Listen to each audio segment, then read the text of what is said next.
July 1st was the day of the accident, and my buddies were saying that we was riding in the yard all day. I was wearing a helmet, doing everything just fine, riding the four-wheelers, riding the dirt bikes.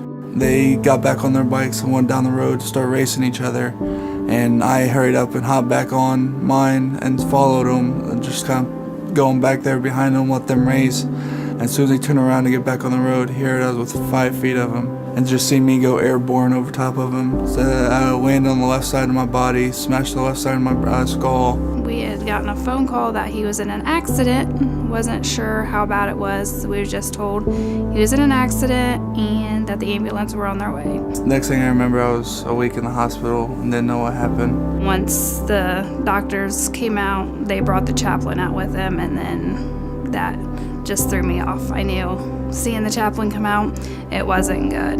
When I smashed like a nerve right here. And he had internal and external bleeding on the brain, swelling. I ended up breaking my collarbone, tore 2 ligaments and a tendon in my foot, road rash on my hands, my knees, my face, cracked my sternum, broke a couple ribs. They had to rush me into emergency surgery on my brain, or on my head and on my foot, just so I didn't lose either one or die. We didn't know if he was going to have any type of memory loss, so we knew we was in for a long road. They had to put me in a coma for a month or so. It was very devastating and long road, trying to keep everybody together. Mom told me that when everybody heard about my accident, I had over 100 and something people in the waiting room waiting on me to make sure I was okay, and that kind of helped me out. People actually care for me.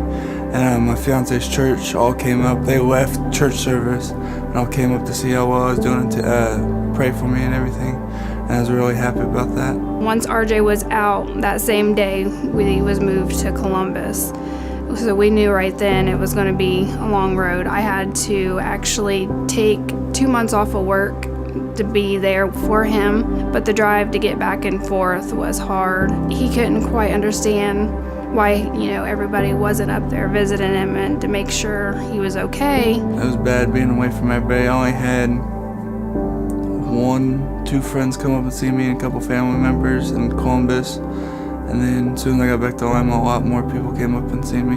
So I'm glad that we finally got to come back to Lima and get to do his rehab actually at Lima Memorial. We was there almost 3 weeks on the rehab floor. A bunch of my friends came up and seen me. My mom was always there. Family being able to be up there with them is a big part in it, because they feel like they have their family support there to help push them to get to where they need to be. The doctors and the nurses didn't think I was going to be able to do all the stuff I can do today. I just pushed myself to get better, help my daughter and do stuff she needs to do. She was a big boost there, making sure she could grow up with a dad, know what I was about when it happened, and still be able to call me daddy and see me. So very grateful for all the things that they got him through, and with the patience and the hard work. Those were some long days of just laying there and going to therapy. Sarah helped me walk up and down steps and relearn to walk. My hand movement started getting better. They was all really nice to me and got me back to where I was wanting to be and made all my goals. The nurses, staff there, and therapists there gave us pointers on what we could do once we got him home, on safety ways of taking showers, and his bedroom was on the 2nd floor, so we was going to rearrange it to where he would be brought down onto the 1st floor, but we didn't need to. After they got him working on the steps and stuff there at the rehab center, he actually was able to go up and down the stairs safely at home, so we didn't have to make that big change for him.